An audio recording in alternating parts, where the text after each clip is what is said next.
Assalamualaikum warahmatullahi wabarakatuh. Selamat malam teman-teman semua. Apa kabarnya hari ini? Sudah siap untuk menyimak pelajaran bahasa Indonesia kali ini?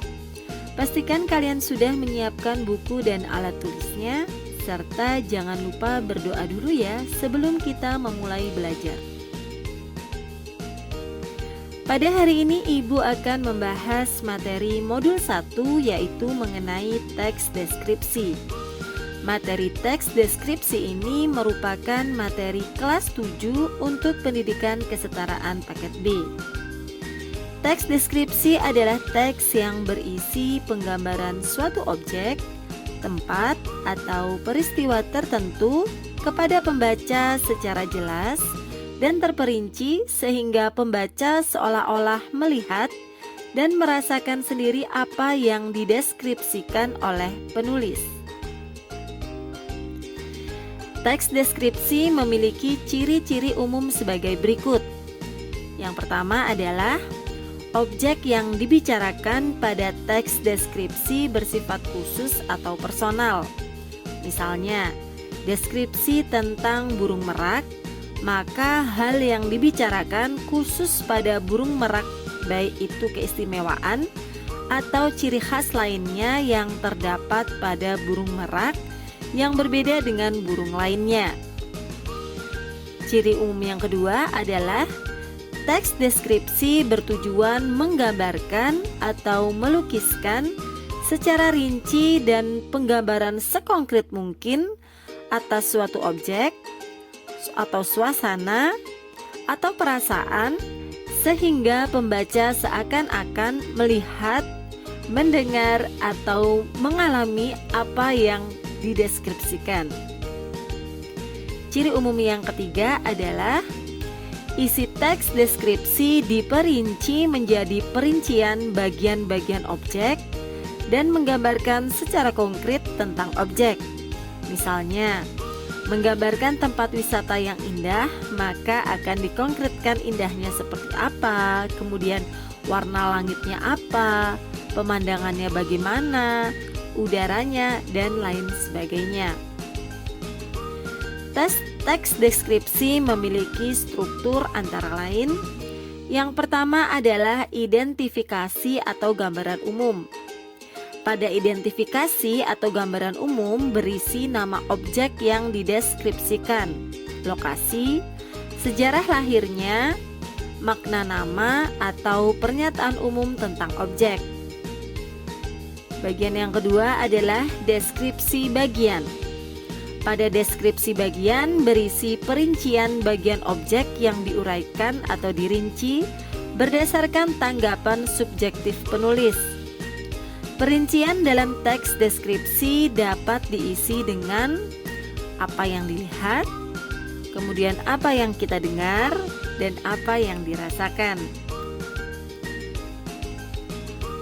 Struktur yang ketiga adalah kesimpulan atau pesan.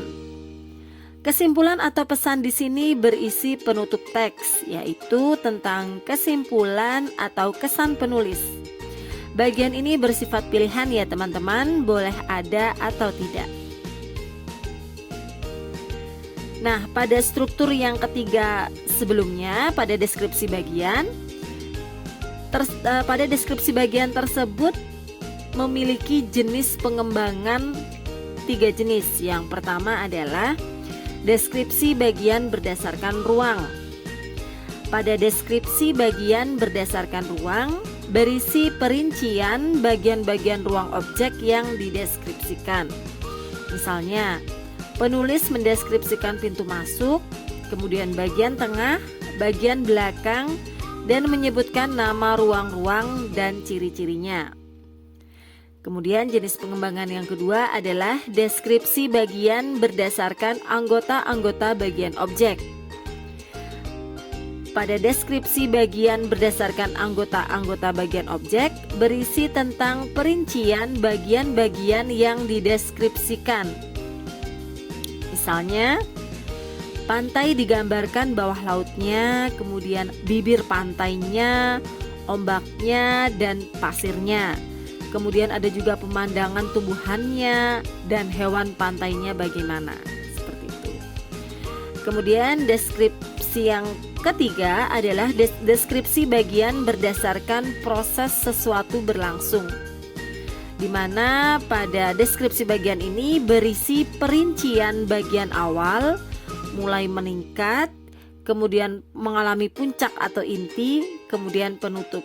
Misalnya, penulis mendeskripsikan awal pementasan, kemudian ada puncak adegan, kemudian mulai meluruh atau penyelesaian dari masalah dan penutup.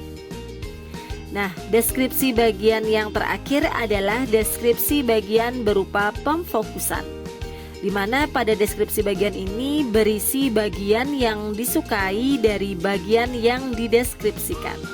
Misalnya, bagian yang paling saya sukai dari perpustakaan ini adalah ruang bacanya. Desainnya unik dengan cat biru, memberikan kenyamanan yang luar biasa pada pengunjung. Sekarang kita akan membahas mengenai ciri penggunaan bahasa dalam teks deskripsi. Yang pertama adalah menggunakan kata umum atau hipernim dan kata khusus atau hiponim. Apa itu kata umum? Kata umum adalah kata yang ruang lingkupnya luas dan mencakup banyak hal. Contohnya, kata melihat, kemudian membawa, dan lain sebagainya. Sedangkan kata khusus adalah kata-kata yang ruang lingkup dan cakupan maknanya lebih sempit. Contohnya, melirik, mengedip, memandang, dan lain sebagainya. Ciri penggunaan bahasa yang kedua adalah kalimat terperinci untuk mengkonkretkan atau memperjelas.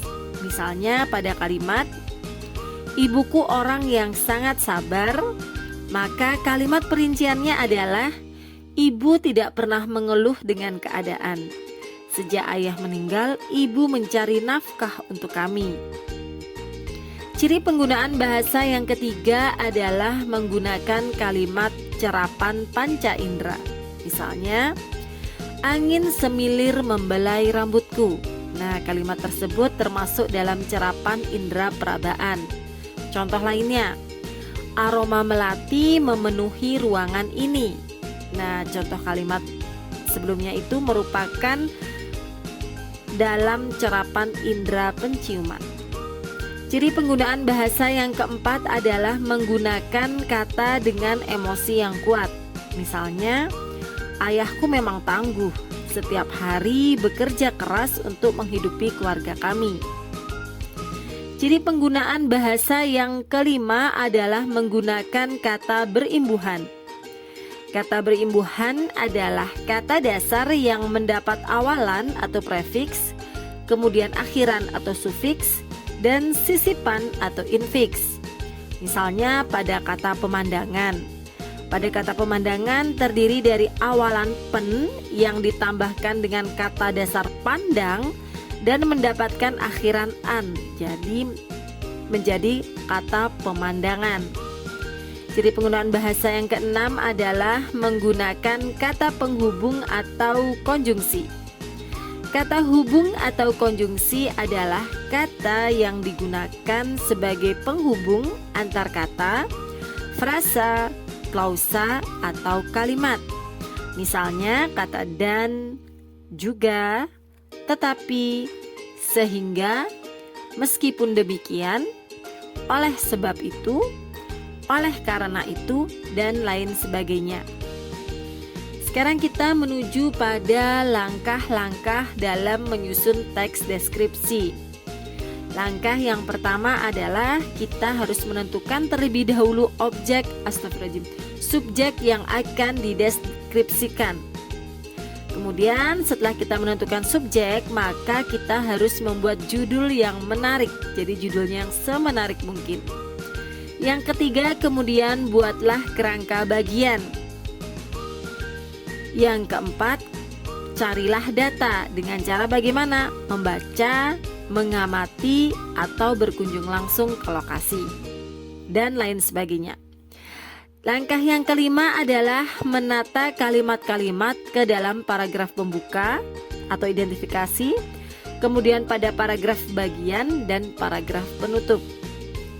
Langkah yang terakhir adalah memerinci objek atau suasana dengan penginderaan, dengan kalimat yang emotif atau dengan majas.